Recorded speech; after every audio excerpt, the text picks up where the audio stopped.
کی جبینوں سے ٹپکتا ہے لہو کیوں؟ جب بھی کبھی کانٹوں کی ثنا ہم سے ہوئی ہے، ہم نے تو ہی سینچا تھا کبھی خون سے گلشن، کیوں باد سے ہر آج خفا ہم سے ہوئی ہے؟ ہم جب بھی اٹھے موج صبا بن کے اٹھے ہیں، پرکیف زمانے کی فضا ہم سے ہوئی ہے۔ میرے عزیزو، آج 15 اگست ہے، ہمارے آزادی کا وطن ہے، آزادی کا دن ہے۔ سب سے پہلے میں آپ تمام کو بلکہ ملک کے تمام باشندوں کی خدمت میں یوم آزادی کی پرخلوص مبارکبادی پیش کرتا ہوں۔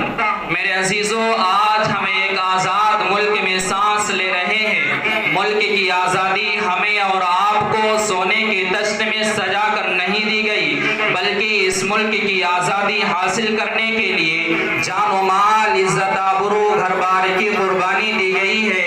ہزاروں مسلمانوں، ہندو، سکھ، عیسائی نے اپنی جان کا نذرانہ ملک کی آزادی کے لیے پیش کیا ہے۔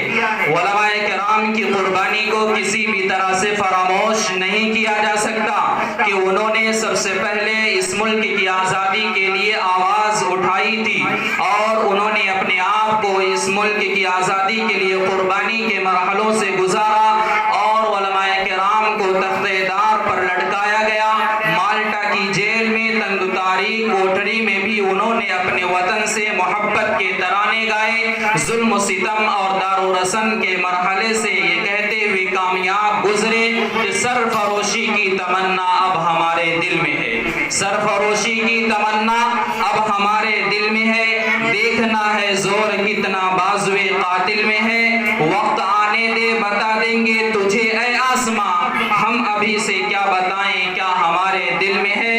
میرے عزیزو، آج ہم ایک آزاد ملک میں سانس لے رہے ہیں۔ آزادی کی اس نعمت پر جتنا بھی شکر ادا کیا جائے کم ہے، مگر اس وقت جو حالات ہیں، ان حالات کو دیکھ کر آنکھیں اشکبار اور دل بے قرار ہو جاتا ہے۔ کہیں ماؤلنچنگ ہے، کہیں تشدد ہے، کہیں نفرت ہے، ظلمت ہے اور بربریت کے مناظر اس ملک میں بسنے والے تمام انصاف پسند لوگوں کو بے چین کر دیتے ہیں۔ تو مجھے بے اختیار یہ باتیں خیال آتا ہے کہ ہم اس ملک میں آزادی کے باوجود غلام ہیں، نفرت کے غلام، تعصب کے غلام، فرقہ واریت کے غلام۔ میرے دوستو، پورے ملک میں کوشش کی جا رہی ہے کہ لوگوں کے دلوں میں نفرت کا زہر ڈال دیا جائے۔ یاد رکھیے گا میرے عزیزوں کہ نفرت خاندانوں کو، ملکوں کو، بستیوں کو تباہ و برباد کر دیتی ہے۔ وہ میرے پیارے ملک کے بھائیوں، اپنے آپ کو ظلم اور تشدد سے دور رکھو اور محبت کے پیغام کو عام کرو، نفرت سے اپنے آپ کو دور رکھو اور الفت اور سلامتی قائم کرو اور اس ملک کی حفاظت کرو جس طریقے سے ہمارے اکابرین نے اس ملک کی آزادی کے لیے اپنی جان مال کی قربانی کی ہے۔ کیونکہ شاعر کہتا ہے کہ دل سے نکلے گی نہ مر کر میرے وطن کی الفت، دل سے نہ نکلے گی مر کر میرے وطن کی الفت، میری مٹی سے بھی خوشبوئے وطن آئے گی۔ آخر میں بات پیش کر کے اپنی بات کو مکمل کر رہا ہوں کہ میرے عزیزو، حالات کو بدلنے کے لیے سب سے پہلے ہمیں اپنے آپ کو بدلنا ہوگا۔ اگر ہم یہ چاہیں کہ حالات درست ہو جائیں، حالات بہتر ہو جائیں، حالات ٹھیک ہو جائے، تو یوں ہی حالات نہیں ٹھیک ہوں گے۔ سب سے پہلے ہمیں آپ کو اپنے حالات کو درست کرنا ہوگا، اپنی زندگیوں کے بارے میں غور کرنا ہوگا۔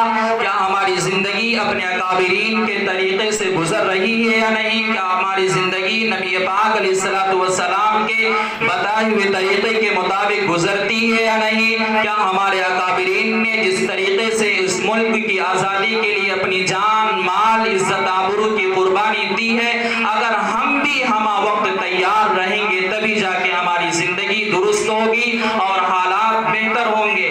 کیونکہ میرے عزیزو، حالات آئے دن بد سے بدتر ہوتے جا رہے ہیں اور ہر شخص کی زبان پر صرف شکوے اور گلے ہیں۔ حقیقت تو یہ ہے کہ ہر شخص حالات کا رونا روتا ہے اور چاہتا ہے کہ مناسب تبدیلی آ جائے، مگر اپنے آپ کے اپنے اعمال و کردار کو بدلنے کے لیے تیار نہیں ہوتا۔ ہمارے اندر جو کمیاں، جو کوتاہیاں اور جو خامیاں ہیں، اس کو دور کرنے کی کوشش نہیں کرتے۔ لہذا ہمیں اور آپ کو اپنی زندگی درست کرنا ہوگا۔ آخر میں ایک شعر ہے کہ دل بدل سکتے ہیں، حالات بدل سکتے ہیں، دل دل بدل سکتے ہیں، حالات بدل سکتے ہیں، ملک کے فکر و خیالات بدل سکتے ہیں، اس دور کے بھی دن اور رات بدل سکتے ہیں۔ تم بدل جاؤ تو یارو حالات بدل سکتے ہیں۔ اور ملک ہندوستان کے لیے آخر میں دعائیہ اشعار ہے کہ میرے سانسوں پہ تیرا احسان ہے بے شمار، میرے سانسوں پہ ہے تیرا احسان بے شمار، تو خوش رہے یہ میرا ایمان ہے، اور میرے سانسوں میں ترنگے کی بلندی کی دعا، میرے ہندوستان تجھ پہ جان بھی قربان ہے، اور سارے جہاں سے اچھا ہندوستان ہمارا، ہم بلبلیں ہیں اس کی یہ گلستاں ہمارا۔ وآخر دعوانا الحمدللہ رب العالمین۔ بسم اللہ الرحمن الرحیم۔ اللہم لک الحمد کما انت، جس کو میرے مصطفیٰ سے پیار ہو گیا، مالک میرا جلیوں کا